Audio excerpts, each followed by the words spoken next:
agora a gente está no nosso segundo programa. Vamos falar sobre o hábito de leitura. Será que realmente existe entre adolescentes?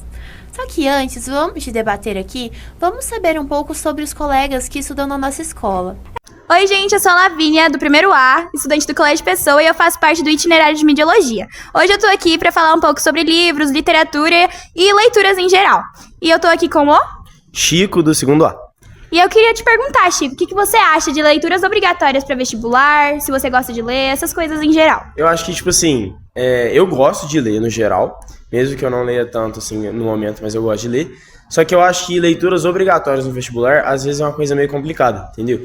Porque um estudante, por exemplo, ele tá no terceiro ano do médio, ele já tem que se preocupar com estudar uma cacetada de matéria, e são muitos vestibulares que cobram livros diferentes, entendeu?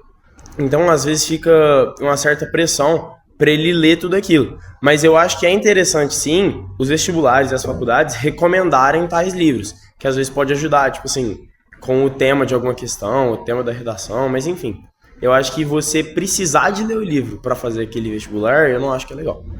E sobre leituras em geral, você é uma pessoa que gosta de qual gênero, assim, quando você pega pra ler algum livro? Qualquer gênero. Eu gosto de ler, no geral. Mas, atualmente, eu não leio tanto. É isso, muito obrigada.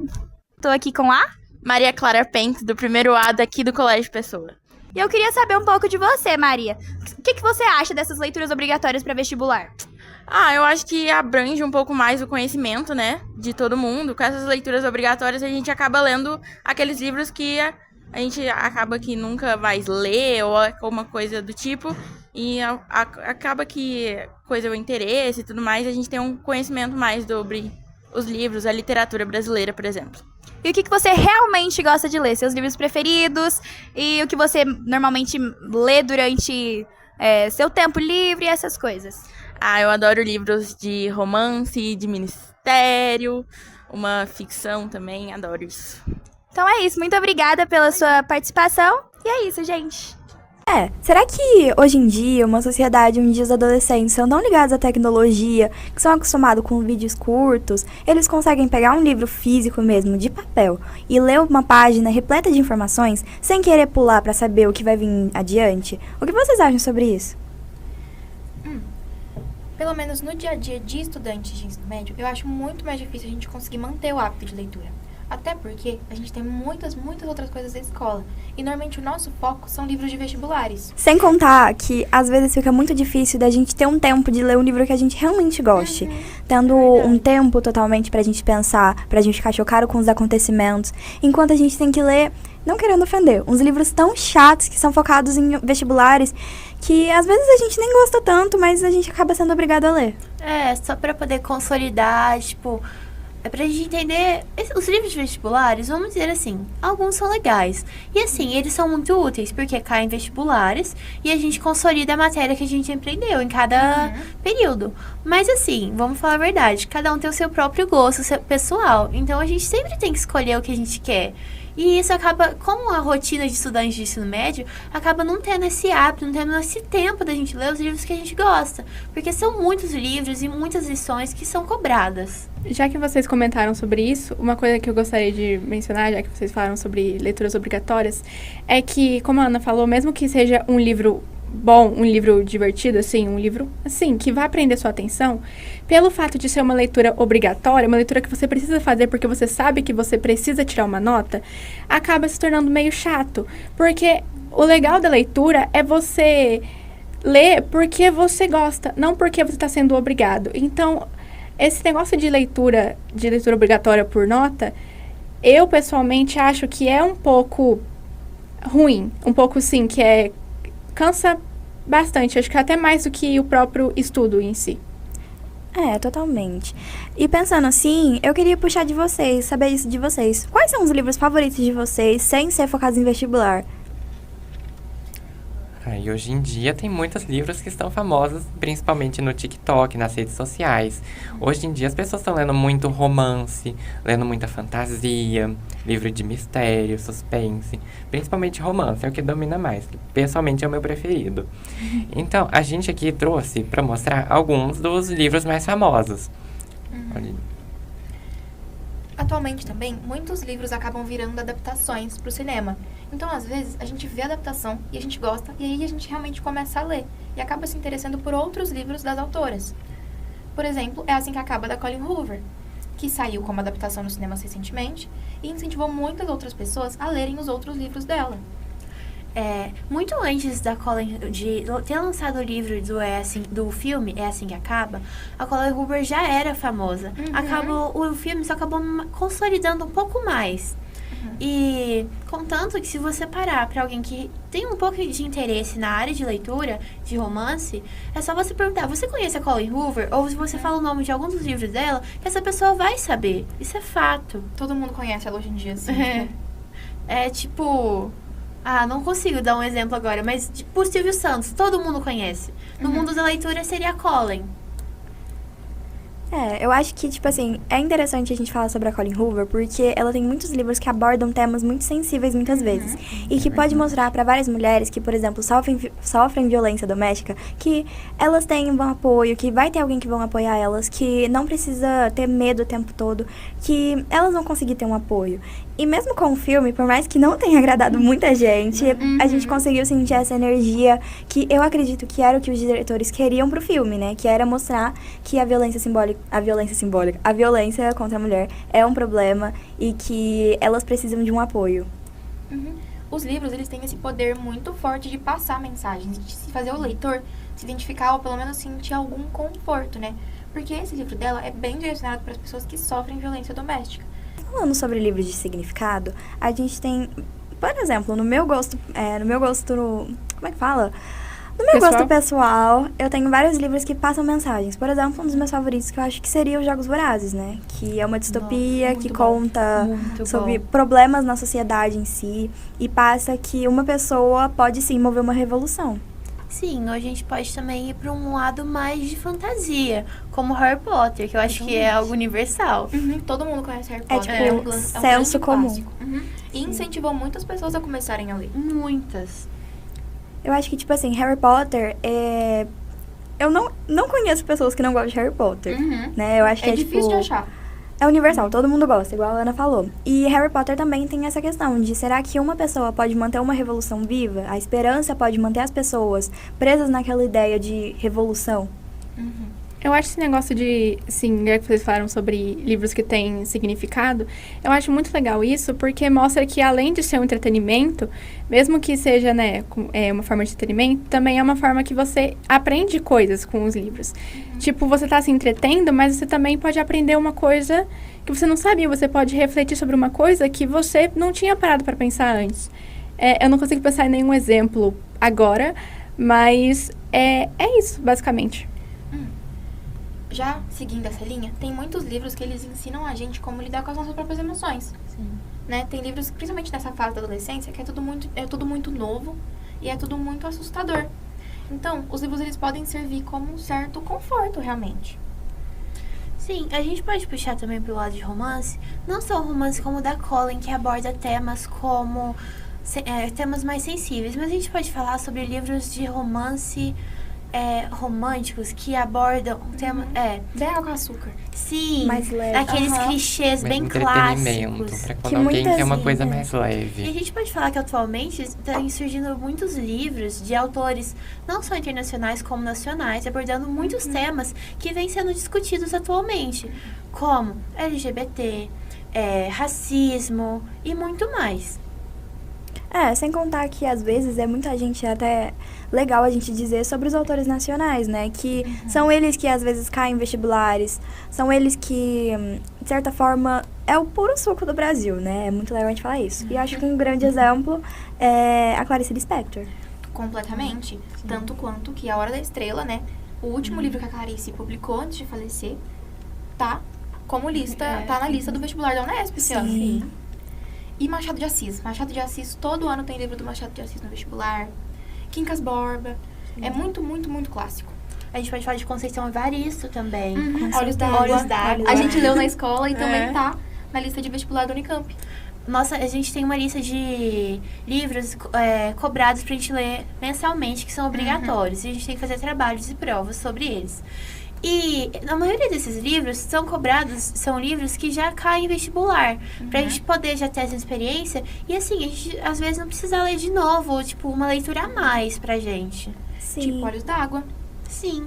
Ou como exemplo, o pequeno manual antirracista da Djamila Ribeiro, que é cheio de críticas e sugestões sobre como acabar com o racismo no Brasil. Não como acabar, mas diminuir. Totalmente. Sem contar que, pelo menos, a gente da turma B, a gente lê Os Ratos, né?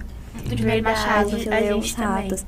E ele passa também aquele gancho, né, que a gente já puxou, que é o das mensagens, livros que passam mensagens, que fala como uma sociedade, né, os altos, os ricos, eles ficam em suas casas e tudo mais, enquanto as pessoas mais pobres, mais necessitadas, ficam como ratos, procurando migalhas, vestígios, o resto de dinheiro, de comida, tudo isso para E eles de conseguirem esperança. sobreviver.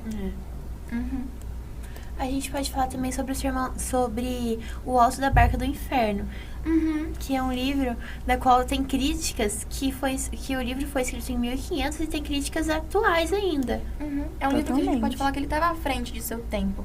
Porque ele falava sobre, por exemplo, ele criticava as pessoas que na Terra pareciam ser muito boas, mas que quando iam pegar o caminho da barca, não eram direcionadas à barca. Pessoas más que se mascaram, que usam meio que a religião, que não são pessoas religiosas, porque são pessoas ruins, que usam isso como desculpa. Normalmente eles usam isso como realmente uma desculpa, uma máscara pra disfarçar o quão ruim eles são. É, realmente. E também a gente pode puxar esse tema de religiosidade também para lembrar que também tinha essa questão dos religiosos que usavam a fé para ganho próprio, né? Que eles ganhavam dinheiro com a própria fé. Isso até dá para relacionar o período antes das igrejas protestantes, né? Sim. Que tinha essa Como questão da exemplo, igreja. até um livro que cai muito em vestibular é o Sermão da Sexagésima, Totalmente. que retrata muito bem esse tema qual que era o nome do padre? O padre Antônio Vieira. É esse mesmo. Isso. Ele fazia uma crítica justamente aos que pregavam sem a intenção de pregar. Sim, É um totalmente. tema também que atinge até atualmente. É. Sim, é muito doido a gente falar isso, porque quando as pessoas falam de ler livros, acham que é pra, tipo, ganho pessoal. Mas a gente acaba ganhando um repertório muito grande, o que facilita muito a gente a escrever redações, principalmente a redação, que é o modelo que é abordado no Enem, né? Onde a gente tem que citar o problema e uma solução pra ele. E acaba que ter livros, a gente acaba tendo um repertório muito grande, principalmente sobre questões sociais, a gente pode misturar fantasia, e fica uma redação não maçante de ler, e diferente e muito criativa até. E os livros, eles contam como outra categoria separada de filmes e de séries na parte da redação. Então, ter um livro na sua redação é muito legal. Por quê? Ele diferencia dos outros repertórios e acaba conseguindo mais pontos para o uso de repertório na redação. Sim, e torna a sua redação algo seu, algo pessoal. Não algo como, tipo... Robotizado. É, Um modelo obrigatório que a pessoa provavelmente copiou de um cursinho. A gente também pode falar que os livros, por mais que hoje em dia as pessoas prefiram assistir os vídeos curtos das plataformas ou assistir filmes e séries das plataformas de streaming, a gente pode dizer que os livros eles dão repertórios também para conversar com as pessoas, né? Com certeza. Muitas pessoas fazem amizade por conta de livros. A maioria dos meus amigos eu conheci por ter livros em comum, a gente gostar dos mesmos conceitos. Sem contar que acaba estimulando, né? Estimulando o cérebro a coisas novas, ajuda na leitura, ajuda na dicção e também combate a ansiedade. Sobre essa questão dos livros, que eu já tinha falado que também que é uma forma de entretenimento, mas igual você falou, ajuda você, tipo, mentalmente, seja como se você tiver algum tipo de transtorno, se você tiver, sei lá, depressão, doenças assim, pode ser, tipo, como se fosse uma válvula Válvula de escape. Válvula de escape para os seus problemas mesmo. Ou também os livros podem te ajudar a entender você melhor, porque tem muitos livros que tratam sobre autodescoberta, tipo, de várias maneiras. Tipo, um exemplo que eu até trouxe aqui, que é O Amor Não é Óbvio, da Elaine Baeta. Ele é um livro que ele tem um romance nele, mas ele não é focado no romance. Ele é focado no autodescobrimento da protagonista, que é a Iris. Então, assim, é um livro que, às vezes, você pode acabar lendo ele esperando o romance E aí você se depara com algo diferente do que você esperou. E isso pode ser bom, porque isso te ensina coisas. E às vezes pode até te ajudar você a se entender melhor. Totalmente. Pessoas que são dispostas a ler, a emergir no mundo da leitura, pode ir para qualquer mundo, porque a leitura é uma forma de escape, onde você pode ir para qualquer lugar, porque você pode tanto ir no mundo de fantasia, como num romance histórico, ou como num livro de autoajuda, então, ou como você investir, então é um lugar muito amplo, é uma variedade muito grande, onde a gente pode escolher vários interesses, aborda todo o público que tiver interesse de ler realmente. E falando um pouquinho, voltando para aquela parte das leituras obrigatórias, normalmente nessas leituras obrigatórias, a gente acaba se perdendo um pouco porque não são gêneros que a gente leria normalmente. Sim. Agora, quando a gente vai ler fora dessas leituras obrigatórias, cada um tem o que mais gosta de ler. E eu acho que isso torna a experiência até mais prazerosa, né? Muito mais prazerosa, muito mais única. Sim, sem contar que por muitas vezes a gente fazer algo que a gente está obrigado, a gente acaba não curtindo tanto. E quando a gente está lendo um livro que a gente gosta... Lê por pura e espontânea vontade, porque você quer e não porque tem alguém te obrigando. Totalmente. E a gente consegue entender muito melhor a história, a gente flui, a gente vai pesquisar sobre a história Você se imagina na história. Eu acho que o mais legal de um livro é quando o livro, você gosta tanto dele, você consegue se identificar, você consegue se imaginar naquele universo. Eu acho que isso é o mais legal da leitura. Porque, nos filmes e séries, você tá vendo o que tá acontecendo. No livro, você tá lendo. Então, a sua mente, ela forma a cena. Eu pessoalmente acho isso muito mais legal do que você ver algo. Você vê o que tá acontecendo, em vez de você imaginar. Eu acho que é mais legal desse jeito. Mas vocês também não acham que isso tudo é um pouco sobre a cultura de massa? A gente estudou um pouco no itinerário, né, sobre quantas hoje em dia as coisas são maçantes e levadas apenas pelo dinheiro. Vocês acham que os filmes e séries, por serem tão iguais e repetitivos, algo que as pessoas já estão acostumadas, acabam sendo mais consumidos do que livros que buscam universos diferentes, como a Helena falou, e também falam sobre assuntos mais delicados? Então, vocês acham que hoje em dia os adolescentes preferem assistir séries, preferem ver coisas cronicamente online do que ler livros porque é algo que já está imposto na sociedade? Totalmente. Demais. Porque atualmente a gente vive num mundo que não existe como falar que a pessoa não é cercada de tecnologia. Porque a gente está cercado de tecnologia a todo momento. E tem como a gente usar essa tecnologia ao nosso favor. Então a gente pode fazer pesquisas. Tem as leituras digitais, né? Sim. Os Kindles, os PDFs também. Só que muitas vezes isso acaba desviando um pouco a gente, porque a gente tem tantas possibilidades e a gente tem tantas formas de entretenimento na nossa mão que a gente acaba priorizando filmes e séries acima de livros. E justamente esses filmes e séries são produzidos para a grande massa. Normalmente público. Também eles pegam livros que fazem muito sucesso e eles fazem os filmes, como é o caso que vocês falaram do É Assim Que Acaba, da Colin Hoover.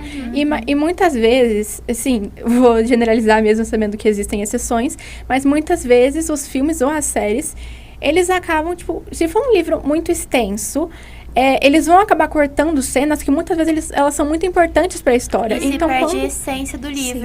Então aí se torna chato, se torna mais um filme no meio de muitos outros filmes, enquanto o livro, ele é uma coisa única, uma coisa que um livro que você pode levar para o resto da sua vida, mas como muitas pessoas, por causa da cultura de massa, vão ver o filme, não vão se preocupar em ler o livro, então vão ficar só com essa experiência. Totalmente.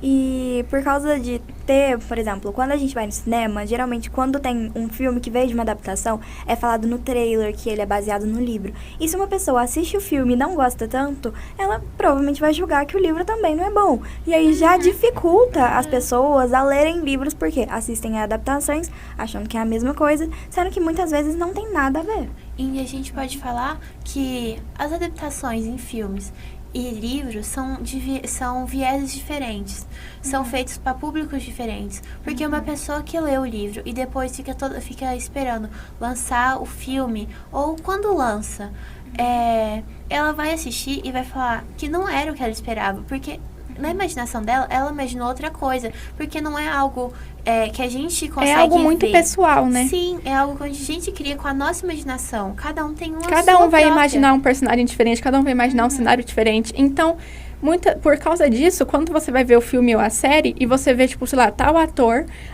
às vezes até um ator que você nem gosta, no personagem que você gosta muito, vai ser frustrante pra você. Uhum. Porque eu acho que, tipo assim, quando a gente lê dentro da nossa cabeça, a gente cria uma experiência tão pessoal, é algo tão pessoal, Que você se imerge, né? que quase sempre, quando vai chegar uma adaptação, a gente vai ficar meio desapontado. Porque nunca é igual a gente imagina. Porque todo mundo imagina tudo de formas muito diferentes. É um sentimento muito único. Sim. Eu acho que a única adaptação que realmente deu certo e que se tornou senso comum de que ninguém vai gostar da série é Harry Potter, né? Isso é fato. Completamente, nossa. Agora a gente pode voltar um pouco no assunto de falar das escolhas de livros obrigatórios, que quando é obrigatório a gente já não gosta tanto do livro. A gente vai fazer a Olimpíada de Literatura. E eu achei muito legal eles disponibilizarem pra gente Eles derem poder a nossa escolher opção dois de escolher. livros. Sim, que a gente tá em dúvida, que a gente pode escolher entre o Orgulho e Preconceito e o Auto da Compadecida. Isso dá uma liberdade muito grande pra gente que quer fazer, porque são diferentes tipos de livros, onde É uma leitura obrigatória, mas meio que uma leitura obrigatória que você teve a chance de escolher. Sim. Aham. E são dois tipos de livros muito diferentes, né? O Auto da Totalmente. Compadecida, ele puxa aquele mais clássico, negócio mais Teatral. sertão. Então, muito Tem muita teatral. E muita gente não gosta de por ler causa... teatro. Exato. E Orgulho e Preconceito já é outra pegada. Então, tem como realmente não perder a oportunidade da Olimpíada, que é uma oportunidade incrível, mas também cada um ficar ali mais na sua área de conforto. Uhum. Sim, então, gente, vocês acham que atualmente a gente percebeu que cada um aqui tem um gosto diferente muito sobre os livros, né? E que eu acho que todos nós aqui somos consumistas dessa parte dos livros. Então, Com certeza. todos nós podemos concluir que a cultura de massa realmente influenciou totalmente a cabeça dos adolescentes hoje em dia. E que talvez seja a grande culpada de não consumirmos mais o tanto de livro que era pra gente consumir, o que era bom pra gente consumir. Tanto pra ter repertório, tanto pra gente conseguir gostar das leituras obrigatórias, porque, bom, se todo mundo começasse a ler, com certeza iriam mudar as leituras obrigatórias. Uhum. E Olimpíadas como Olimpíadas de Literatura teriam muito mais repertórios, ou seja, teriam muito mais opções, porque as pessoas iam saber do que elas iam estar falando e não iam ficar presas a clássicos. Então a gente realmente consegue dizer que, atualmente, a cultura capitalista influenciou bastante o mercado dos livros. Uhum. Sim. Bom, a gente vai finalizando por aqui. Queria agradecer a participação de todos e queria agradecer quem ficou até agora ouvindo a gente. Muito obrigada e até semana que vem no próximo episódio. Nossa, então, eu tava vendo que na Unicamp caiu muitos temas da atualidade, como até Ivete Sangalo. Nossa, verdade, né?